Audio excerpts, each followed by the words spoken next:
पिता परमेश्वर में प्रार्थना करती हूँ इस वचन के पिता परमेश्वर जो दिखाई देने पे है पिता परमेश्वर होने दीजिए पिता परमेश्वर ये वचन जो आप चाहते हैं कि हम इसको सुने और आगे बढ़े पिता परमेश्वर।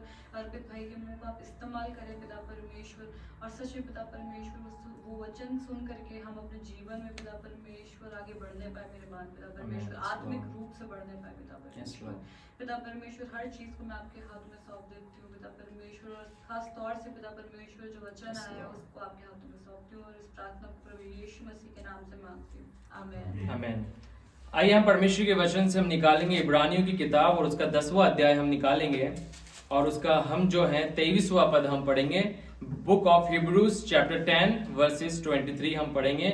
इब्रानियों 10वां अध्याय और उसका हम जो है 23वां पद हम जो है पढ़ेंगे। यहाँ पे इस प्रकार से लिखा हुआ है, आओ हम अपनी आशा के अंगीकार को दृढ़ता से थामे रहे, क्योंकि जिसने प्रतिज्ञा की है वह सच्चा है। आओ हम अपनी आशा के अंगीकार को जो है हम दृढ़ता से थामे, क्योंकि जिसने जो प्रतिज्ञा हमें दी है वे सामर्थी परमेश्वर है। आज हम जो है इस वचन की और जो है अपने ध्यान को लगाएंगे कि परमेश्वर हमारे जीवन से इस वचन के द्वारा क्या चाहता है।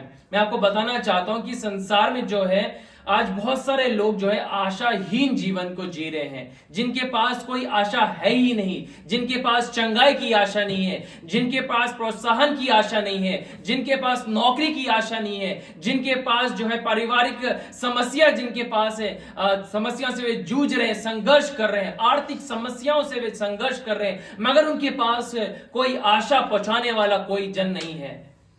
आज संसार जो है बहुत सारी बातों के अंदर स्ट्रगल कर रहा है। लोगों को आज जो है आशा की जरूरत है, वर्ड ऑफ इंकरेजमेंट की जरूरत है कि कोई उनके पास आए, उनसे बोले, उनसे कहे कि परमेश्वर है जो तुम्हारा ध्यान रखता है, परमेश्वर है जो तुम्हारी प्रार्थना को सुनता है, परमेश्वर है जो तुम्हारी हर एक निर्बलताओं में, तुम्हारी हर एक परेशानियों में तुम्हारी सुधि लेने वाला है, परमेश्वर है जो तुम्हारे जीवन से कुछ चाहता है ना।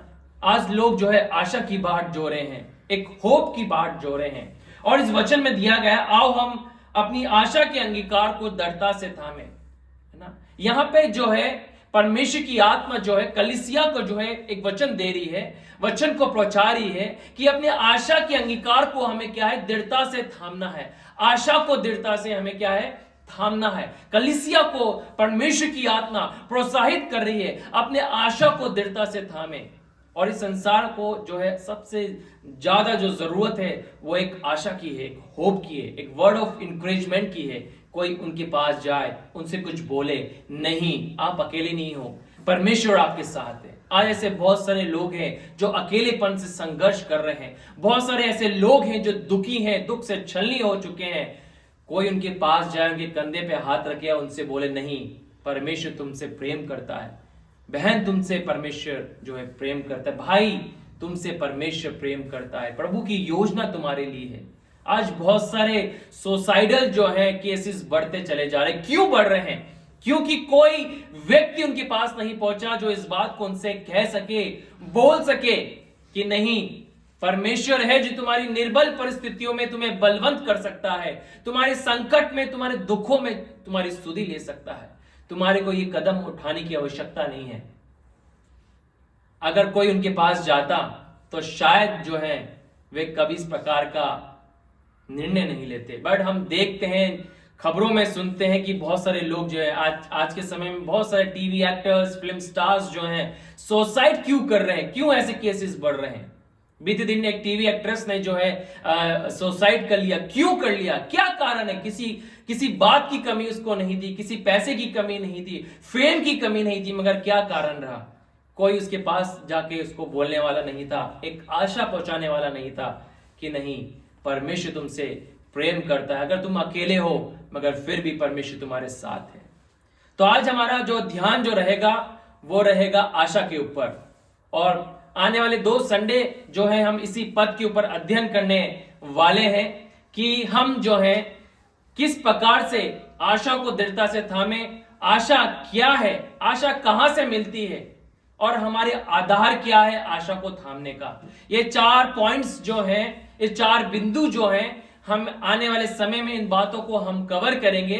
और आज जो है हम 2 पॉइंट पे, 2 बिंदुओं के ऊपर जो है अपने ध्यान को लगाएंगे, मनन करेंगे। और जो पहला जो बिंदु है, कोई भी निकाले परमेश्वर के वचन से, रोमियो उसका 8वां अध्याय और उसका कोई भी 24वां पद पढ़े। Romeo, book of Romans chapter 8 versus 24। आशा क्या है? आशा क्या है? होप क्या है? आइए हम पढ़ें। इस आशा के द्वारा हमारा उद्धार हुआ है। हमारा उद्धार हुआ है। परंतु जिस वस्तु की आशा की जाती है, जब वे देखने में आए तो फिर आशा कहाँ रही? आमीन। क्योंकि जिस वस्तु को कोई देख रहा है उसकी आशा क्या करेगा? जिस वस्तुओं को वो देख रहा है तो उसकी आशा क्या करेगा? आशा क्या है? आशा को किस बातों से हम एक्सप्लेन कर सकते हैं, किस टर्म से हम एक्सप्लेन कर सकते हैं, है ना? हम इसे डिफाइन करेंगे तो आशा जो है वो चीज होती है, वो बातें होती है जो अभी हमारे लिए नहीं हुई है, अभी हमें नहीं दिख रही हैं, मगर आने वाले समय में हमारे लिए वे होंगी। उसको कहते हैं आशा। एक व्यक्ति है जो बीमारी की अवस्था में अस्पताल में पड़ा हुआ है और हम उसके पास जाते हैं और यीशु के नाम से उसे एक आशा देते हैं कि नहीं, यीशु के कोड़े खाने के द्वारा तुम क्या हो चुके हो? जी चुके हो, ठीक हो चुके हो। ठीक होंगे नहीं।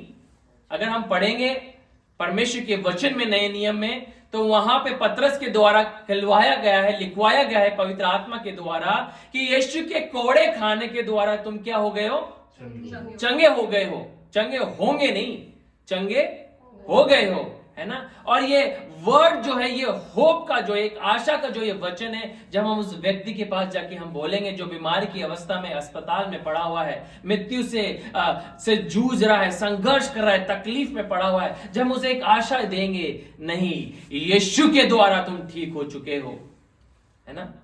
अभी वो ठीक नहीं हुआ है, अभी भी वो दर्द और तकलीफ में पड़ा हुआ है, मगर हम उसे क्या दे रहे हैं? एक आशा का वचन दे रहे हैं। अभी उसके लिए नहीं हुआ, उसने चंगाई को अपने शरीर में नहीं देखा, रिसीव नहीं किया। आशा को के बारे में सुनना आसान है, मगर आशा को जीना कठिन है ना? ये बातें बोलना आसान है, मगर इसमें से होके जाना बहुत कठिन है। कि हम बोले किसी व्यक्ति को जो आर्थिक समस्या में से होके जा रहा है कि नहीं भाई, नहीं बहन, परमेश्वर तुम्हारे परिवार से प्रेम करता है, तुमसे प्रेम करता है, और परमेश्वर तुम्हारी क्या लेगा? सुधि लेगा। तुम्हारी आर्थिक तकलीफ के अंदर, परिस्थितियों के अंदर जो है, तुम्हारे को परमेश्वर निकाल के खड़ा करेगा, है ना? अभी वो तकलीफ में से होके जा रहा है, उसके जब हम ऐसे वचनों को उनको बोलेंगे तो वो उसके अंदर एक सवाल आएगा, क्वेश्चन मार्क आएगा कि कब होगा, कैसे होगा, कौन करेगा, है ना? कौन मेरी मदद करेगा? बहुत सारे सवालों से वो घिर जाएगा। जब हम आशा को लेके जाएंगे तो जो व्यक्ति प्रैक्टिकली उस सिचुएशन में से, उन परिस्थितियों में से होके जा रहे हैं, वो क्या है? सवालों से घिरा रहेगा। भले से वो हमसे सवाल नहीं करेगा, पर अपने आप से तो करेगा ही करेगा, है ना? कि यार कौन मेरी मदद करेगा? कौन ऐसा भाई आएगा, ऐसी बहन आएगी, ऐसा परिवार आएगा, या कोई ऐसे प्रभु के लोग आएंगे जो हमारी मदद करेंगे, है ना? एक क्वेश्चन मार्क उसके अंदर जरूर आएगा, एक सवाल उसके अंदर जरूर खड़ा हो जाएगा। बट एक बात जो है वो ये कि हम आशा उसको दे रहे हैं, उसके लिए अभी नहीं हुआ है, बट आशा यही है। दोबारा से पढ़े, ध्यान पूर्वक पढ़े इस वचन को, बहुत ही सामर्थी वचन ये है। ये आशा को जो है डिफाइन कर रहा है कि होप क्या होती है, आशा क्या होती है। इस आशा के द्वारा हमारा उद्धार हुआ है। परंतु जिस वस्तु की आशा की जाती है, जब वे देखने में आए तो फिर आशा कहाँ रही? अगर वो देखने में आती तो आशा नहीं होती, कहाँ होती, कैसे होती?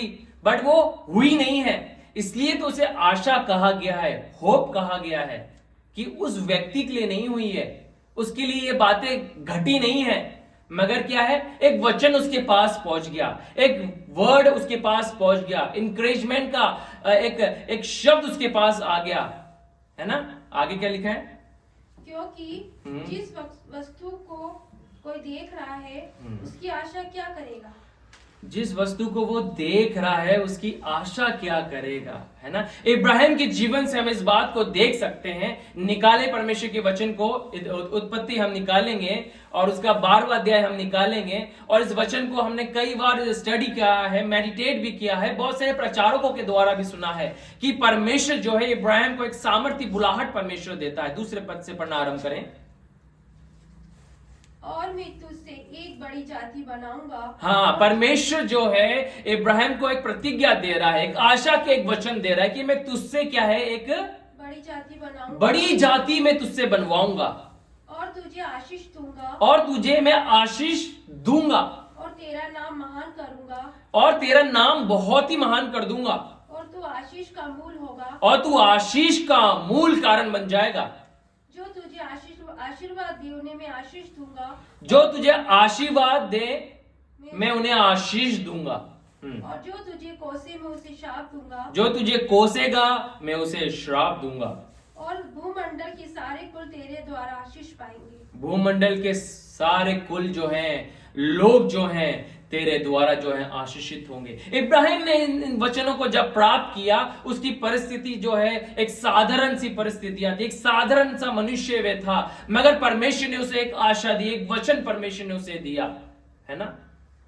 एक बात उसके पास पहुंची कि परमेश्वर मुझे जो है एक दिन इस लेवल में लाके खड़ा कर देगा। अभी उसके लिए नहीं हुए, है ना। क्या लिखा हुआ है बीच में, क्या टर्म यूज किया गया कि भूमंडल के सारे कुल तेरे द्वारा आशीषित होंगे, है ना। तेरे आगे चल के हम देखेंगे तो तेरे वंश के द्वारा जो है आशीषित होंगे, तेरे जनरेशन के द्वारा आशीषित होंगे, है ना।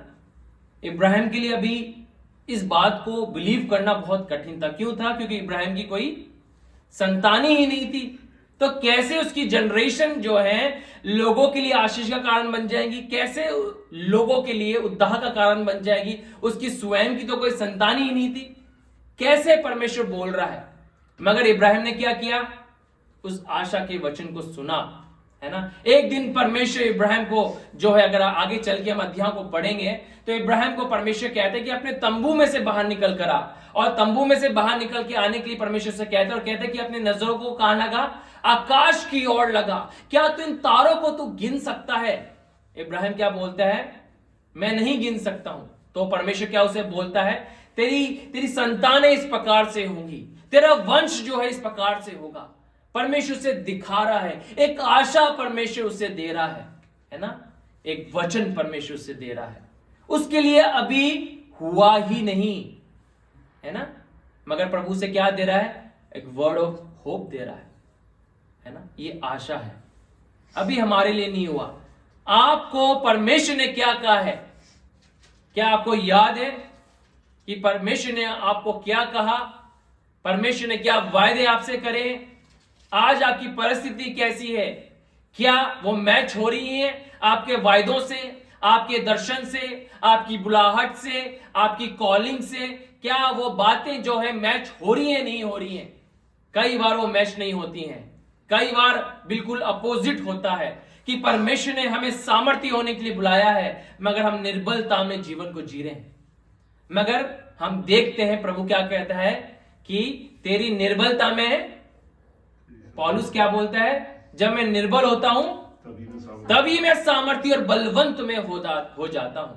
क्योंकि तेरा आत्मा जो है निर्बल परिस्थितियों में जो है बलवंत हमें कर देता है, हमें बलवान बना देता है, सामर्थ्य हमें बना देता है ना।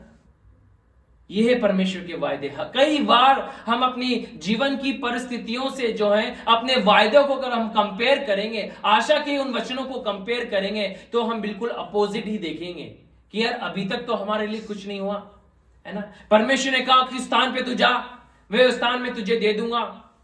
हम उस स्थान पे आए, मगर कई बार हम जो है संघर्ष करते हैं कि वो स्थान प्रभु ने हमें देने के लिए कहा, मगर हमारा नहीं हुआ, है ना। प्रभु ने कहा कि वहां पे जा, मैं वहां पे जाके तुझे ब्लेस कर दूंगा, मगर कई बार हमें समय लगता है ना। और जब आशा के वचन जब हम प्राप्त कर लेते हैं और जब हमारे लिए नहीं होता, तो हमारे अंदर सवाल खड़े होते हैं, है ना। मगर इब्राहिम ने क्या किया?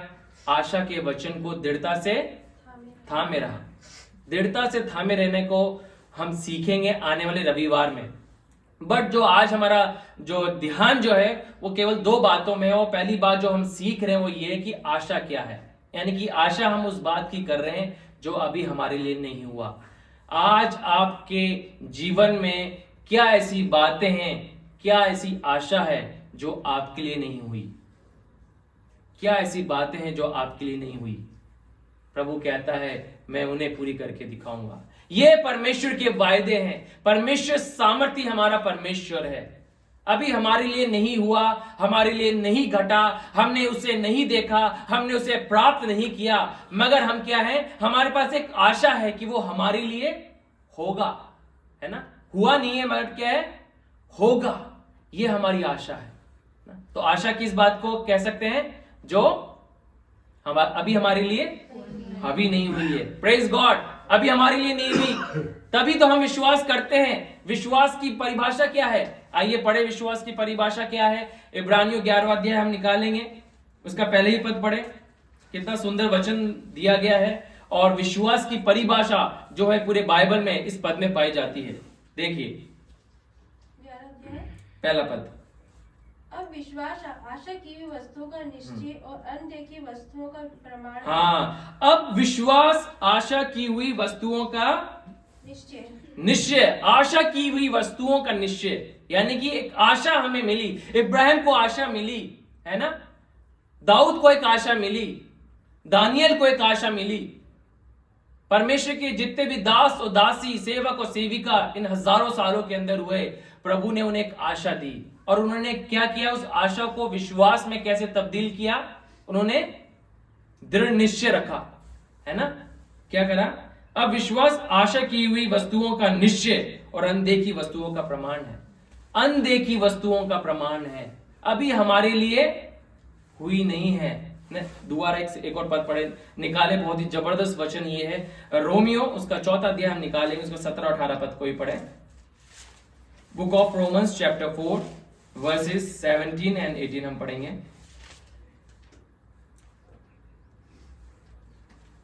बहुत ही जबरदस्त वचन है, इसको अंडरलाइन भी आप कर सकते हैं या मेमोराइज आप इस वचन को कर सकते हैं। मेडिटेट भी आप इसको आने वाले समय में करिएगा, क्योंकि बहुत सामर्थ्य वचन ये है। रोमियो 4वां अध्याय उसका 17 और 18 पद, बुक ऑफ रोमन्स। कि मैंने तुझे बहुत सी जातियों का पिता ठहराया है, परमेश्वर के समाने जिस पर उसने विश्वास किया और जो मरे हुओं की जिलाता है और जो बातें ही नहीं उनका नाम ऐसा लेता है कि माने वो है। आमीन। 17वें पद में जो है एक एक्सप्लेनेशन दिया गया है। प्रभु की आत्मा जो है इस बात को बुलवा रही, लिखवा रही है परमेश्वर के दास के द्वारा कि परमेश्वर जो बातें है ही नहीं उनको ऐसे लेता है कि मानो वह है। ये परमेश्वर की आदत है, ये परमेश्वर का एक तरीका है जिसे हमें भी अडॉप्ट करना है, हमें सीखना है। और यही आशा है। परमेश्वर आशा देता है, मगर आशा को हमें क्या करना है? विश्वास में तब्दील करना है कि अभी हमारे लिए नहीं हुआ, बट वे हमारे लिए एक दिन जरूर होगा, है ना। अवश्य होगा और निश्चय ही होगा कि जो वायदे प्रभु ने हमें दिए हैं वे पूरा करेगा। 18वां पद पढ़ें। उसने निराशा में भी आशा रखकर विश्वास किया, इसलिए कि उस वचन के अनुसार कि तेरा वंश ऐसा होगा, वह बहुत सी जातियों का पिता हो। हाँ, उसने निराशा में भी क्या रखी? आशा रखी। निराशा में भी आशा रखी, है ना। निराशा में भी उसने क्या रखी? आशा रखी। और यही आज हम इस बात को देख रहे हैं कि आशा क्या है। आशा वो बातें हैं, वो चीज है जब हमारे लिए जो बातें अभी हुई नहीं है, घटी नहीं है, हमने उसे अभी देखा ही नहीं, बट हम उसे क्या कर रहे हैं? विश्वास कर रहे हैं। हम उस पर क्या कर रहे हैं? विश्वास कर रहे हैं कि वो मेरे लिए एक दिन अवश्य होगी। और प्रभु से क्या करेगा? मेरे लिए, हमारे लिए पूरा करके दिखाएगा। यह है आशा। और आशा पे जब हम दृढ़ निश्चयता लेके आते हैं, है ना, वो हमारा विश्वास हो जाता है। एक और वचन हम पढ़ेंगे कि ये आशा जो है हमें कहां से मिलेगी, है ना। आशा के बारे में हमने सीखा भी, थोड़ा हमने मनन किया, मेडिटेट किया कि आशा क्या है। आशा वो है जो अभी हमारे लिए हुई नहीं है, बट हम उस पर विश्वास करते हैं। बट ये मिलेगी कहां से हमें आशा? कौन हमें आशा देगा? कहां से हम इसे प्राप्त करेंगे? तो निकाले भजन संहिता हम निकालेंगे। पहले हम निकाले रोमियो निकाले एक, और एक व्यक्ति जो है भजन संहिता निकाल के रखे 119 का 114 निकाल के रखे, और कोई निकाले रोमियो उसका 15वां अध्याय और उसका जो है 13वां पद पढ़े। रोमियो उसका 15वां अध्याय है और उसका 13वां पद हम पढ़ेंगे। परमेश्वर जो आशा का दाता है तुम्हें विश्वास करने में सब प्रकार के आनंद और शांति से परिपूर्ण करे कि पवित्र आत्मा की सामर्थ्य से तुम्हारी आशा बढ़ती जाए। हाँ, परमेश्वर जो आशा का दाता है। आशा कौन देगा?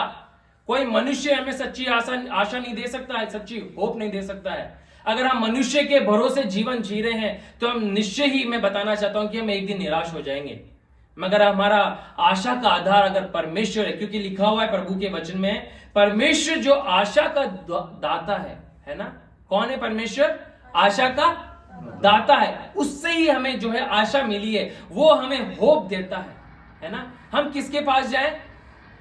हमें किसके पास जाना है? अगर हम निराश है तो हमें किसके पास जाना है? परमेश्वर के पास हमें जाना है, क्योंकि वो ही सोर्स ऑफ होप है। वो ही हमें जो है होप देता है, आशा हमें देता है ना? निकाले भजन संहिता 119 का 14 निकाले, 114 निकाले, और उसका कोई भी 49 पद भी पढ़े। बहुत ही जबरदस्त वचन है जो दाऊद के द्वारा जो है यहाँ पे लिखवाया गया है। भजन संहिता 119 और उसका 114 पद हम जो है हम पढ़ेंगे। 119 सबसे बड़ा अध्याय बाइबल का, है ना? मैं तेरी चिंताओं के मार्ग से 119 का 114। तो मेरी आड़ और ढाल है, मेरी आशा तेरे वचन पर है। हाँ, तू मेरी आड़ है, तू मेरी ढाल है, मेरी आशा किस पर है? तेरे वचन पर है। कोई भी निकाले 49 पद निकाले इसी अध्याय का, 49 भी पढ़ दे कोई भी।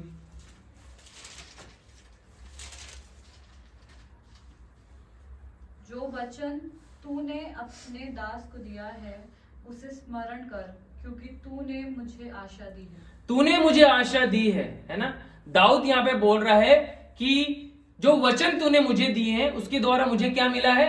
आशा मिली है।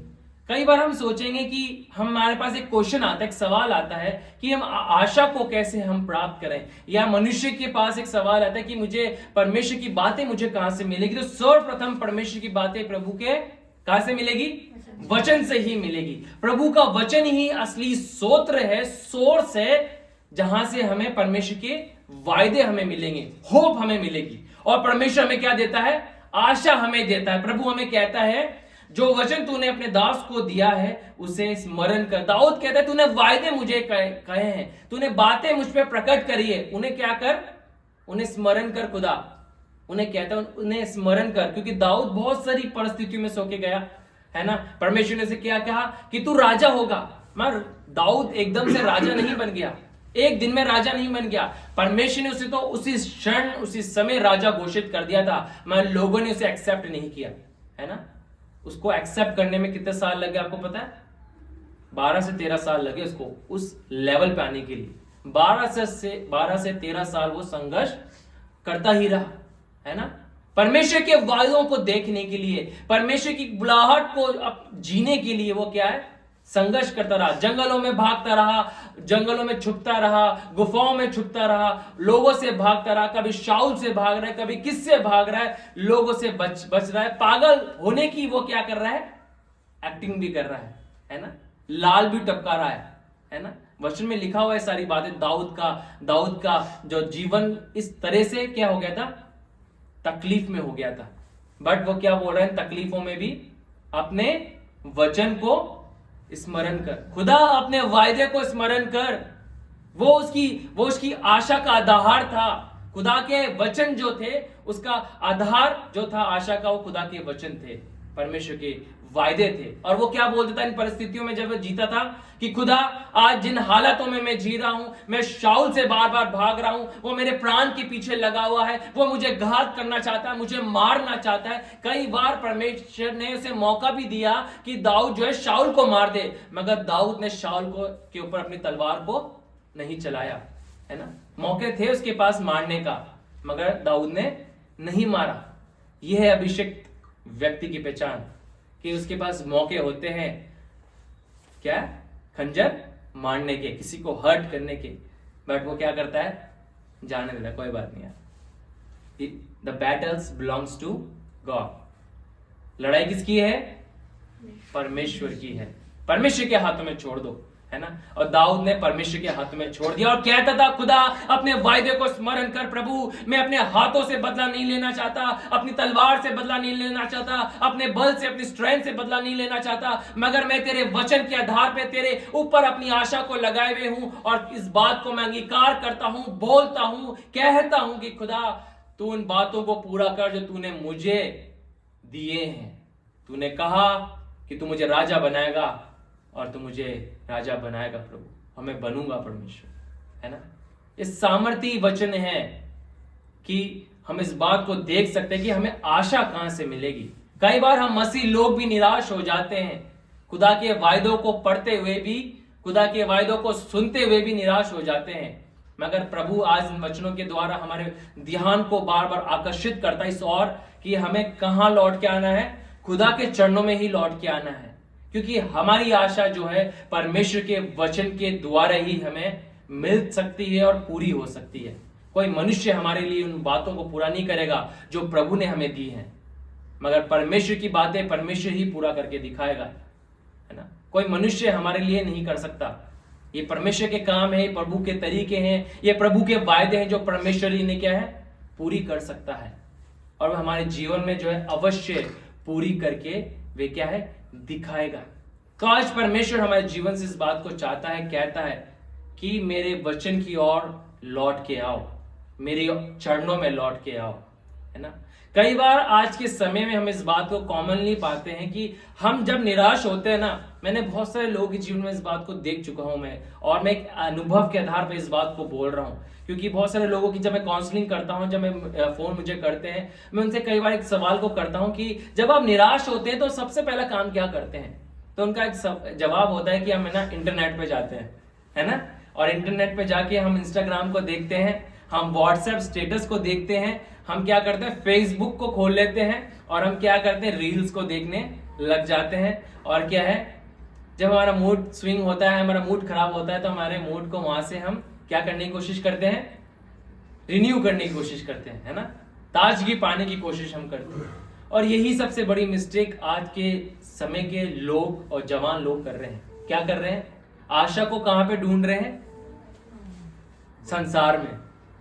आत्मिक बातों को जीना तो चाहते हैं, बट आशा को कहां ढूंढ रहे हैं, संसार में, इंस्टाग्राम में ढूंढ रहे हैं, है ना, व्हाट्सएप स्टेटस को देख रहे हो। जितना हम दूसरों की लाइफ को देखेंगे ना, उतना ही हम परेशान होंगे।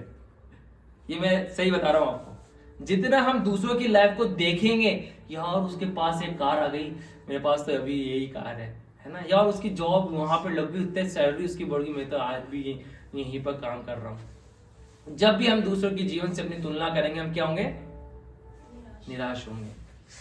यार मेरे लिए क्यों नहीं हुआ, मैं तो प्रार्थना करती हूँ, मैं तो प्रार्थना करता हूँ, अपने बच्चों के लिए करता हूँ, बच्चों के लिए करती हूँ, अपने लिए भी करता हूँ, बट हमारे लिए क्यों नहीं हुआ यार। वो तो नहीं करता, वो तो उपवास भी नहीं रखता, वो तो वचन को ही नहीं पढ़ता, हम तो तेरे वायदों को अंगीकार करते हैं खुदा, बट हमारे लिए क्यों नहीं हुआ।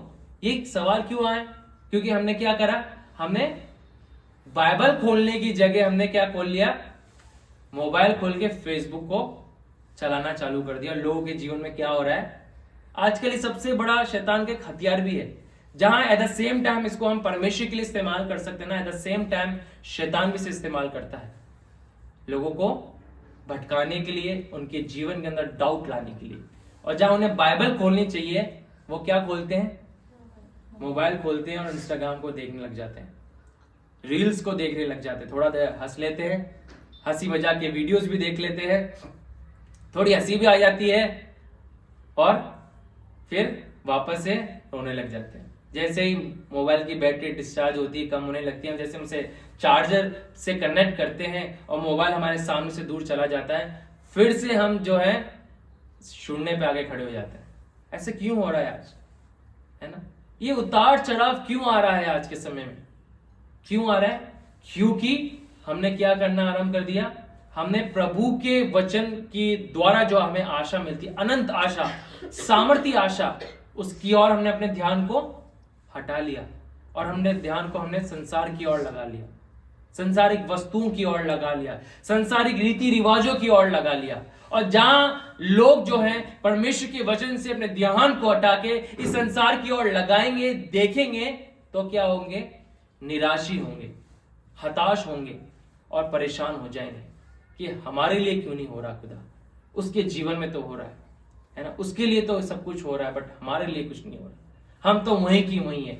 ये सवाल उत्पन्न इसलिए हो रहा है क्योंकि हम दूसरों के जीवनों को क्या करने लग गए हैं, ऑब्जर्व करने लग गए हैं, है ना।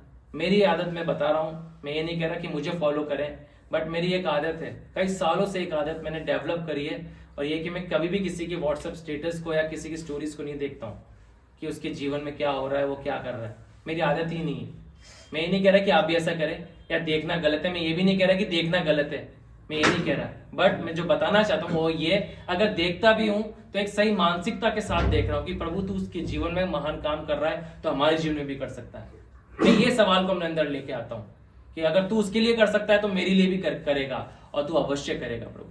बट ये सवाल कभी भी अपने अंदर आने नहीं देता कि मेरे लिए क्यों नहीं हुआ खुदा, है ना।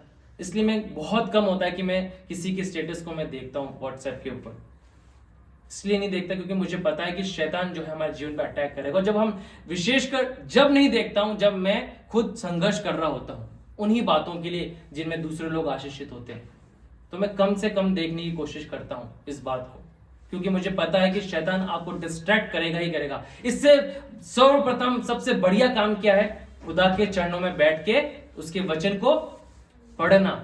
और जब हम उसके वचन को पढ़ेंगे तो हम भी कहेंगे दाऊद के समान कि खुदा अपने वायदे को तू स्मरण कर परमेश्वर, जो आशा तूने अपने दास को दी है, अपने सेवक को दी है, अपनी दासी को तूने जो वायदे दिए हैं, जो आशा के वचन तूने दिए हैं, खुदा तू उसे पूरा करके दिखा प्रभु, है ना। तू उनको मेरे लिए पूरा करके दिखा परमेश्वर। हम परमेश्वर से बातचीत करेंगे इसके बजाय कि हम लोगों से बातचीत करें, निराश हो जाएं, हताश हो जाएं, परेशान हो जाएं। सबसे बड़ा और बढ़िया काम यह है कि हम खुदा के चरणों में बैठ के खुदा के वायदों को पढ़ें, खुदा के वचन को खोलें, जहां से हमें आशा मिल सकती है, जो आशा का द्वाता है, सोर्स ऑफ होप है। हमें परमेश्वर के पास आने की जरूरत है। इस अंतिम जनरेशन में कह सकता हूं मैं, ये ऐसे अंतिम युग में हम जी रहे हैं जहां पर अधिकतर लोग जो मिसलीड हो रहे हैं, मिसगाइडेड हो रहे हैं इस संसार की रीति रिवाजों से, संसार की टेक्नोलॉजी से। हमें लौटने की आवश्यकता है बेसिक्स के ऊपर। वो बेसिक है खुदा का वचन। एक बार फिर से जैसे लास्ट टाइम हमने देखा था, पतरस और यूहन्ना ने कहा कि हम तो क्या करेंगे, प्रार्थना और वचन पे ध्यान देंगे। हमें भी अब उस लेवल पे वापस से लौट के आना है कि खुदा हम तो तेरे चरणों में बैठ के तुझसे बातें करेंगे प्रभु, वचन पढ़ेंगे प्रभु जी। क्योंकि संसार थोड़े समय के लिए, थोड़े पल के लिए हमें क्या कर सकता है, इनकरेज कर सकता है। बट जब हम वापस अपने परिवार में या अपनी दयनीय परिस्थिति में जब जाएंगे, जीवन के उस लेवल में वापस से हम जाएंगे, हम क्या हो जाएंगे, फिर से निराश हो जाएंगे, हताश हो जाएंगे, है ना। बड़ी बड़ी उबासियां लेने लग जाएंगे और अपने चेहरों को नीचे लटका के जो है हम क्या चलने लग जाएंगे, है ना। अपने आप को कोसने लग जाएंगे, परिस्थितियों को कोसने लग जाएंगे, खुदा को कोसने लग जाएंगे।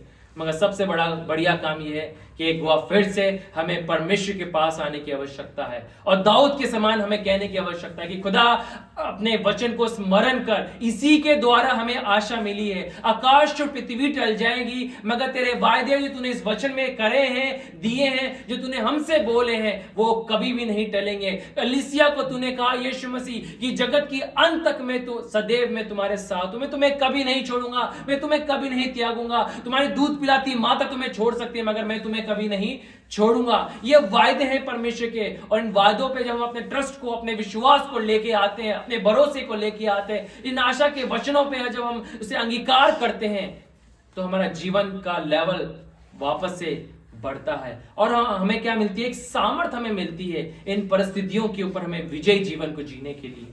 ये हमारा आधार है मसीह जीवन को जीने का। और यही पहले शताब्दी के जो चेले लोग हुए उनका आधार भी यही था कि वो संसार की ओर नहीं जाते थे, एक समय था जब यीशु मसीह को जब उन्होंने क्रूस पे चढ़ा दिया, तो आपको पता है यूहन्ना की इंजील में क्या लिखा हुआ है कि उन लोगों ने जाके क्या किया, उन्होंने कमरों को क्या करा, अंदर से बंद कर लिया। क्या किया, बाहर से नहीं, अंदर से बंद कर लिया। मगर यीशु मसीह को जरूरत नहीं है, वो कहीं पर भी कैसे भी पहुंच सकता है।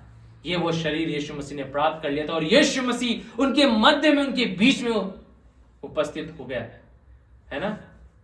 और थोमा को कहा कि अपनी उंगली को जो है मेरे इस हाथ में डाल के देख ले, मैं वही हूं जिसको क्रूस पे चढ़ाया गया था। अपने आप को यीशु मसीह ने क्या किया, प्रकट किया, है ना, और आशा दी कि मैं वही हूं जो लटकाया गया था मगर आज मैं जीवित हूं। एक आशा को उन्होंने देखा। बट हम और भी धन्य लोग हैं, क्यों है, क्योंकि वचन में क्या लिखा है, उन्होंने तो देखा। अब पतरस से और यूहन्ना से भी ज्यादा जो है आशीषित है। क्यों है, थोमा से भी ज्यादा आशीषित है। क्यों है, इसलिए है क्योंकि हमने बिना देखे क्या किया है, विश्वास किया है ना। और हमारा आधार आशा का खुदा का वचन है। बट हमें क्या करना है, प्रभु के पास आना है। वो डर गए थे एक समय, मगर वो खुदा के पास लौट किया है और उन्हें फिर से खुदा के पास, खुदा के चरणों में बैठना आरंभ किया, प्रार्थना करना आरंभ किया, संगति करना आरंभ किया। और आज सबसे ज्यादा जो अटैक हो रहा है वो इन्हीं बातों के ऊपर हो रहा है। अगर एंटी क्राइस्ट की जो चर्च के जो लोग हैं, एक व्यक्ति के बारे में मैं पढ़ रहा था बीते दिन, उसकी गवाही को मैं पढ़ रहा था, और वो एंटी क्राइस्ट के से जुड़ी हुई थी, एक लेडी थी और वहां पे हाई प्रीस्ट थी। और उसने कहा कि ये लोग जो है सबसे ज्यादा जो काम करते हैं वो प्रभु के सेवक लोगों के जीवन में काम करने का प्रयास करते हैं, लीडर्स लोगों के जीवन में करने का प्रयास करते हैं कि इनकी फेलोशिप को, इनकी वैवाहिक जीवन को क्या करें, नष्ट करें, उन्हें तोड़ें, क्योंकि ये लोग टूट जाएंगे तो कलीसिया और ऐसे ही बिखर जाएगी। तो वो क्या करते हैं, फेलोशिप को ब्रेक करने की कोशिश करते हैं। आदम और हवा की फेलोशिप को कैसे ब्रेक किया गया, सांप ने क्या किया, बहका के उनको क्या कर दिया, उनकी फेलोशिप को, परमेश्वर के साथ फेलोशिप को ब्रेक किया और आपसी फेलोशिप को भी क्या किया, ब्रेक किया। कैसे किया, उन्होंने क्या करा, सबसे पहले परमेश्वर जब आया तो क्या बोला, आदम जिस स्त्री को तूने भेजा उसने ये किया, इसके कारण हुआ ये, है ना। क्यों खुदा तूने करा, हम खुदा के ऊपर ही ठीकड़ा क्या है, फोड़ देते हैं, है ना। तो क्या करता है, वो फेलोशिप को ब्रेक करने की कोशिश करता है, हमारी आपसी संगति को ब्रेक करने की कोशिश करता है। आज पति पत्नी एक बिस्तर में रहकर भी एक दूसरे से बात नहीं करते हैं। क्या करते हैं, एक पीठ इस तरफ कर लेता है तो दूसरा उस तरफ कर लेता है, और क्या करते हैं, वो इधर मोबाइल चला रहा है, इधर मोबाइल अलग चल रहा है, और बच्चे बीच में लेटे हुए हैं और कोई एक दूसरे से बात ही नहीं करते। ये फैक्ट है आज के जीवनों का। हम अपने आप से सवाल करें, क्या आज हम इस तरह से तो नहीं जीवन जी रहे, तो हमें एक बार फिर से बेसिक पे आने की जरूरत है। क्या है बेसिक, खुदा के चरणों में बैठे, खुदा के साथ अपने रिलेशनशिप को स्ट्रॉन्ग करें और खुदा के वचन के द्वारा मोटिवेट होना आरंभ कर दें। तब हमारी जो फेलोशिप ना केवल खुदा के साथ सुधरेगी, मगर हमारी फैमिली की फेलोशिप भी क्या होगी, आपसी संबंध भी क्या होंगे, सुधर जाएंगे, और हम क्या होंगे, स्ट्रांग होके हम आगे आएंगे और खुदा की महिमा का कारण हम क्या है, बनने पाएंगे। तो आने वाले संडे को जो है मैं इंकरेज करूंगा, आप आइए, और जो आने वाले संडे को जो है हम इस वचन को जो है कंटिन्यू करेंगे कि हम आशा के अंगीकार को दृढ़ता से कैसे थामें, कैसे हम थाम सकते हैं आशा के अंगीकार को। यहाँ पे लिखा हुआ है ना, इब्रानियों में 10वें अध्याय के 23 पद में अभी हमने पढ़ा कि आशा के अंगीकार को दृढ़ता से थामे रहो। तो कैसे हम थामे दृढ़ता से, है ना, और हमारा आधार क्या है थामने का। तो आने वाले संडे में इन 2 पॉइंट्स के ऊपर हम जो है मनन करेंगे, और मैं परमेश्वर को धन्यवाद करता हूँ इस वचन के लिए। आइए हम प्रार्थना में हम जाएंगे। प्रभु जी, हम आपका धन्यवाद करते हैं, हम आपकी स्तुति प्रशंसा, हम आपकी बड़ाई करते हैं। ये वचन जो यहाँ से बोले गए पिता प्रभु जी, आशा के विषय में प्रभु, होप के विषय में प्रभु जी, खुदावन आप हमारी सहायता करें इस होप को प्रभु जी जीने के लिए पिता प्रभु जी। हाँ खुदावन परमेश्वर पिता, कई बार प्रभु जी हम अपनी आशा को संसार में ढूंढने का प्रयास करते हैं और हम निराश हो जाते हैं प्रभु जी, हम हताश हो जाते हैं प्रभु जी, डिस्करेज हो जाते हैं, डिसअपॉइंट हम हो जाते हैं प्रभु। मगर आज हम यहाँ से प्रार्थना करते हैं यीशु के नाम से प्रभु जी, खुदावन प्रभु आपके भवन में खड़े होकर आपकी उपस्थिति में परमेश्वर पिता प्रभु जी, कि खुदावन जो भी आज निराश है प्रभु, जो इस वचन को सुन रहा है पिता प्रभु, जिसने सुना है पिता प्रभु, आप हमारी सहायता, हमारी मदद करें प्रभु जी। आप आशा के दाता हैं प्रभु जी, आप सोर्स ऑफ होप है प्रभु जी, जहां खुदान परमेश्वर पिता हमें एक आशा मिलती है प्रभु जी कि आप हमारी दुआओं को सुन रहे हैं। किसी को ऐसा लग रहा है प्रभु जी कि आप उसकी दुआओं को नहीं सुन रहे, तो यीशु के नाम से हम प्रार्थना करते हैं खुदा कि आप उसकी प्रार्थना की ओर ध्यान को लगाए हुए हैं। आप उसे कह रहे हैं कि बेटी, मेरे बेटे, मैं तेरी प्रार्थना की ओर अपने ध्यान को लगाए हुए हूं। भले से तुझे इंतजार करना पड़ रहा है, भले से तू इन वचनों को सुन के तू रो रहा है या रो रही है, मगर मैं तुझे कहना चाहता हूं कि मैंने तुझे नहीं त्यागा, मैंने तुझे नहीं छोड़ा, मैंने तुझे थाम रखा है, मैंने तेरे आंसुओं को अपनी कुप्पी में रखा है और मैं तुझे उसका रिजल्ट में आने वाले समय में दूंगा। हाँ परमेश्वर पिता प्रभु जी, तू प्रार्थना का उत्तर खुदान परमेश्वर उस मां को देगा जो आंसुओं के साथ प्रार्थना कर रही है पिता प्रभु जी, अपने बच्चों के लिए कर रही है पिता प्रभु जी, अपने लोगों के लिए कर रही है प्रभु जी। हाँ खुदान परमेश्वर पिता प्रभु जी, तेरा वचन कहता है खुदा कि खुदा तेरे लोगों की प्रार्थना को तू खुदा संसार की पृथ्वी पे गिरने नहीं देता। खुदा वो तेरे सिंहासन के सम्मुख को एक सुगंधित धूप के समान आती है प्रभु जी। तू दया कर, अनुग्रह कर खुदावन परमेश्वर पिता, हर एक उनके लोगों की प्रार्थना का उत्तर तो उन्हें दे पिता परमेश्वर पिता, जो निराशा में अपने जीवन को जी रहे हैं पिता, जो निराशा के बादलों से घिर चुके हैं पिता, अपनी परिस्थिति के स्ट्रगल में खुदावन परमेश्वर पिता वे हताश हो चुके हैं, थक चुके हैं। हाँ खुदा, उन्हें लगता है कि मसीह जीवन को जीते हुए हम संघर्ष करते हुए थक चुके हैं प्रभु जी। हाँ खुदा, तेरा वचन कहता है कि तू उन्हें नई आशा देगा, तू उन्हें नया बल देगा, तू उन्हें उड़ने की ताकत देगा प्रभु जी। वे उकाबों के समान उड़ेंगे प्रभु जी, वे नया बल प्राप्त करेंगे प्रभु जी, वे तेरी सामर्थ का एहसास करने पाएंगे प्रभु जी। तू दया कर प्रभु, अनुग्रह दे पिता प्रभु जी। तूने हमसे बातचीत करी प्रभु जी, तूने मुझसे बातचीत करी प्रभु जी। इस वचन के द्वारा प्रभु मैंने एक आशा को प्राप्त करी है कि तू मेरा पिता है और तूने अपने वायदों को मुझे दिया है और तू अपने वायदों को पूरा करता है प्रभु जी।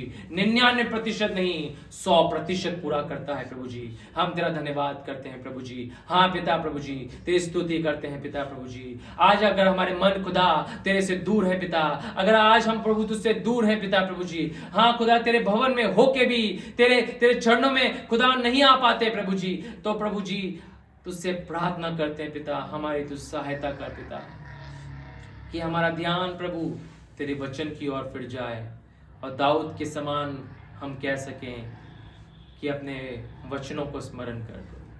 हाँ पिता, उस लेवल में तू लेके आ पिता। हाँ प्रभु जी, तूने हमें निराशा में जीवन जीने के लिए नहीं बुलाया, तूने हमें एक आशा दी है प्रभु जी। आनंदित जीवन जीने के लिए तूने हमें बुलाया, बहुतायत का जीवन तूने हमें दिया है प्रभु जी, ताकि उस बहुतायत में से हम बहुत से लोगों को हम आशीषित कर सके प्रभु। धन्यवाद देते हैं प्रभु जी इस समय के लिए प्रभु जी। जो वचन बोला गया 30, 60, 100 गुना लोगों के जीवन में फल है प्रभु, यीशु के नाम से मांगते हैं, आमीन। इस समय रहेगा कि हम जो है ऑफरिंग सॉन्ग को हम गाएंगे, और ऑफरिंग सॉन्ग को जब हम गाते हैं, ऑफरिंग सॉन्ग को जब हम अपनी भेंटों को जब हम परमेश्वर के चरणों में लेके आते हैं, तो हम अपने स्थानों पे हम खड़े हो जाएं और जो है ऑफरिंग सॉन्ग को हम गाएंगे। अपने मनों को हम तैयार करें, परमेश्वर के सम्मुख हम जाएंगे, अपनी भेंटों को हम जो है परमेश्वर के सम्मुख हम लेके आएंगे और इस गीत को हम गाएंगे। उसके बाद जो है बाकी के जो अनाउंसमेंट है मैं करूँगा और हम प्रार्थना भी करेंगे तमाम विषयों के लिए।